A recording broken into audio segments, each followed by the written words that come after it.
Hello and नमस्कार friends, welcome to our YouTube channel self education with us पर। Previous video में हमने geography का चैप्टर 3 कवर किया था, हमारी बदलती पृथ्वी। आज हम चैप्टर 4 कवर करेंगे, ठीक है, वायु। Without any further ado let's start today's video. ठीक है, सबसे पहले हम जान लेते हैं वायु।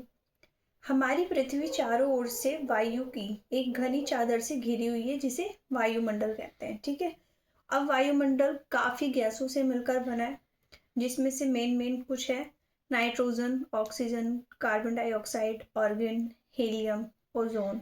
ठीक है, तो ये कितने कितने मतलब उसमें पार्ट्स में है।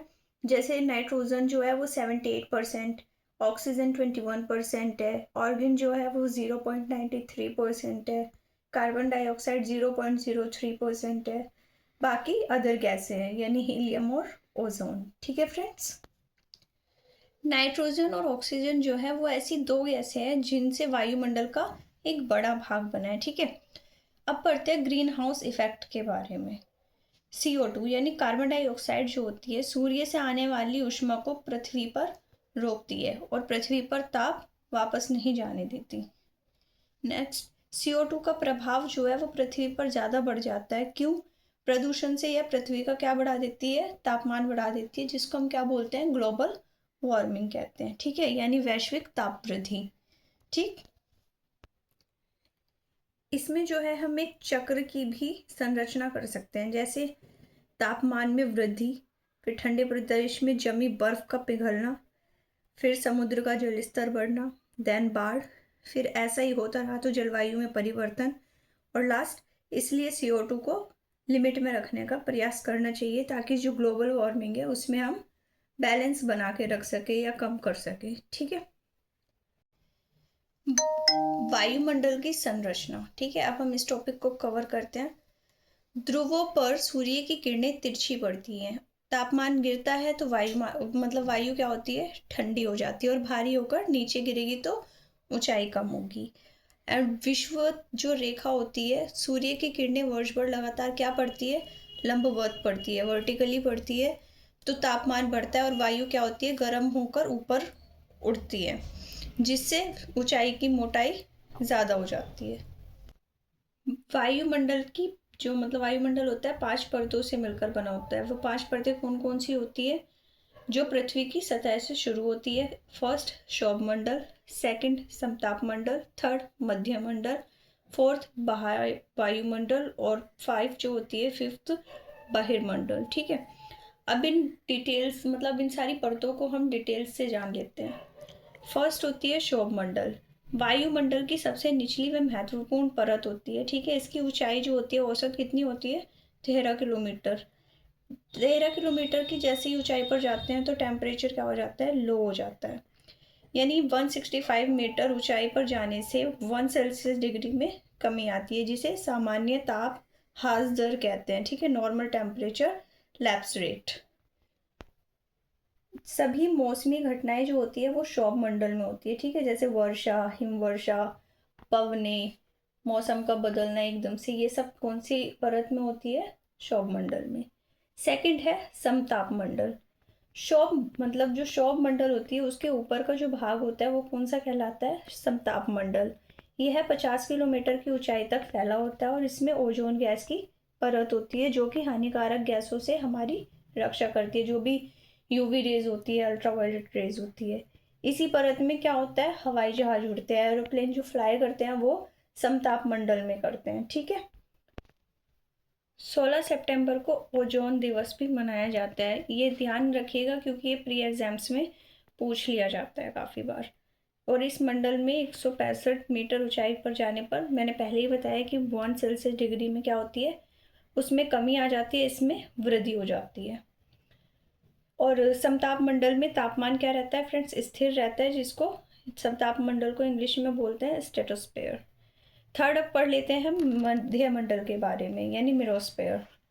यह वायुमंडल की तीसरी परत होती है, ऊंचाई के साथ तापमान में कमी, वायुमंडल की सबसे ठंडी परत होती है। ठीक है, उल्का पिंड जो होते हैं, मेट्रॉइड्स जो होते हैं, वो इसी परत में क्या हो जाते हैं? डिस्ट्रॉय हो जाते हैं। ठीक है, अब हम पढ़ते हैं वायुमंडल के बारे में। ठीक है, वायुमंडल की सबसे ऊपरी परत होती है और जो कि हल्की गैसें होती हैं यानी हाइड्रोजन, हीलियम, वो यहीं से ही अंतरिक्ष में तैरती है। ठीक है, ये गैसें क्या होती है, विरल अवस्था में होती है और इनमें क्या होता है, घनत्व कम होता है।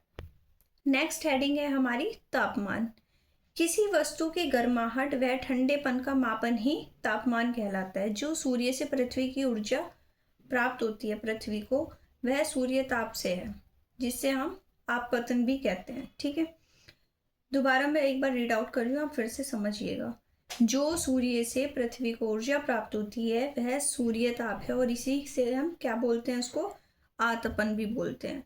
जो पृथ्वी को वायुमंडल से ऊर्जा प्राप्त होती है वह तापमान है। तापमान को प्रभावित करने वाले कारक कौन कौन से होते हैं, दो होते हैं। एक सूर्य की किरणों का तिरछापन और सेकंड मेघाच्छादन मीन्स बादल। ओके, नेक्स्ट है वायुदाब।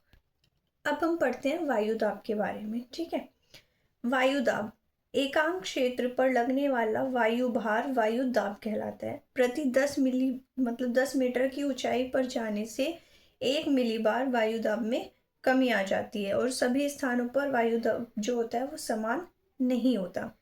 वायुदाब के अंतर को ही वायुदाब प्रवणता कहते हैं, यानी एयर प्रेशर ग्रेडियंट्स कहते हैं। ठीक है, सर्वाधिक वायुदाब कहाँ पाया जाता है, सबसे ज्यादा सागर तल पर होता है, यानी 1013.5 मिलीबार।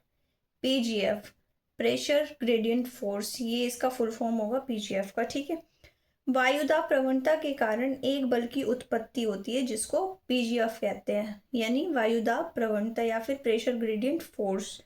इसी की वजह से पवन जो होती है उच्च दाब से निम्न दाब की ओर चलती है और पवनों की उत्पत्ति भी कहाँ से होती है, यहीं से ही होती है। ठीक है, पवन के बारे में पढ़ लेते हैं आप थोड़ा सा। पवन के घूर्णन के कारण एक विक्षेपक बल उत्पन्न होता है। ठीक है, यानी कॉरियोलिस फोर्स या इफेक्ट बोल सकते हैं।